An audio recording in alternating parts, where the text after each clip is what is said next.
Hey, this is Doug from Doug and Nikki, and I am here to talk to you about this Potensic drone, which is absolutely incredible.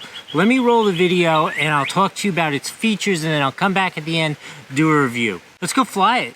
All right, so I'm going to give you some of my commentary while I tell you about its features. So the first one that really jumps out at me is that level 5 wind resistance, which when I'm using this over the water, it was really windy that day. Didn't really see any kind of adverse effects.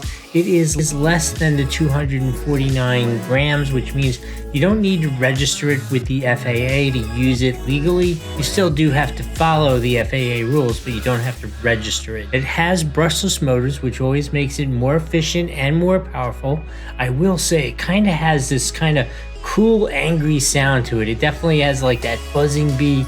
It actually is really pretty neat the way it sounds. It is so easy and beginner friendly. It is super easy to fly.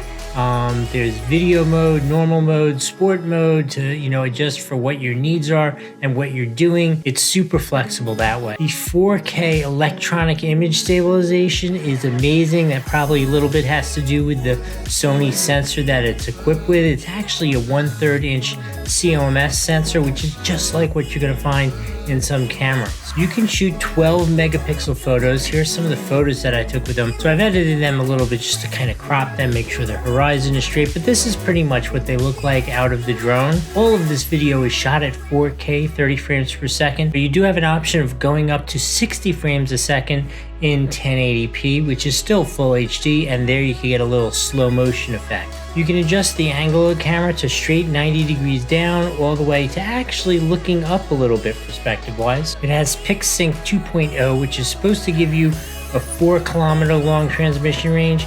I never got anywhere near that. Even when it was high up, like 400 feet up, it was still pretty much line of sight. I probably got about a half mile or so, which is just ridiculously far away. 4 kilometers is not within any rules that exist with the FAA. So don't worry about the range. I personally always find with these things, it's line of sight. So like if there's a building between you and it gets shortened a lot. If there are trees, it gets shortened a lot. So the higher up you go, the farther you can go in terms of range. It has follow me, which I sampled a little bit here as I moved up and down the shoreline. I tried the waypoint flight and the circle fly. All were really cool. I found the GPS to be really, really accurate. I did a couple times. I flew it out of range on purpose to have it return home and land, and it was spot on where it returned to and land. I will say one of the things that kind of a little irked me a little bit is when you pick it up and you're ready to go fly it, definitely is a little slow connecting to all of the GPS satellites. But in the end, if you have to wait a little bit and then you have a great functionality, I'll accept that. The battery life is excellent. It says 31 minutes, and I really could fly it for a half hour. It was pretty darn amazing. What do you say we land this thing, go back and talk about the overall review? So you saw it fly, you heard the actual technical features. Let me tell you about the experience. Couple things, let's go start with the remote. I'm such a huge fan of this remote. In terms of functionality, ease of use, I love where the phone is. It connects right away, super easy.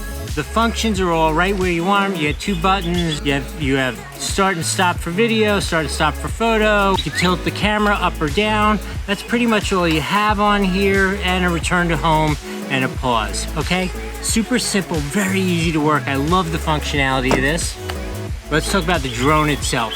Okay, this drone is astoundingly amazing. Astoundingly amazing. The image quality is great. Flew perfectly instantly every time, connects with the remote. I do have one complaint, which is just like a little complaint-ish kind of thing. It takes an inordinately long amount of time for it to connect to the satellites, which if that's the worst thing that happens in the world, I mean, when I say inordinately, I mean you're standing there for like 30 seconds instead of 5 seconds, but 30 seconds then feels like a long time. But you sit there and you watch it connecting, and then it says go, and it flies perfectly. I flew it in some pretty serious wind. You saw out over the water, that kind of stuff. Held the wind perfectly. It is a little pitchy, right? Like you'll see some of the images are like, when you're moving it, it definitely pitches a little bit. Never got to a position where you saw the blades, but just you need to know you need to move really nice and smoothly, nice and slowly. I did find if you put a little counter steer in it, it kind of took some of the pitch out of it while it was moving. Awesome. Super cool. It is very, very simple, but very, very perfect. I have to say it is below that 250 gram mark, so you don't have to register it. You can fly it without registering it with the FAA, which I'm a big fan of. You still have to follow all the normal rules. Don't be crazy, but much more flexible in terms of its use. Battery life was a legit 30 minutes. Definitely flew for 30 minutes, even in those high winds. Overall, this is absolutely a 5 out of 5 on the Doug score. Amazing. Could be my favorite so far in 2023. Definitely a thumbs up. Hope that was helpful. See you next time.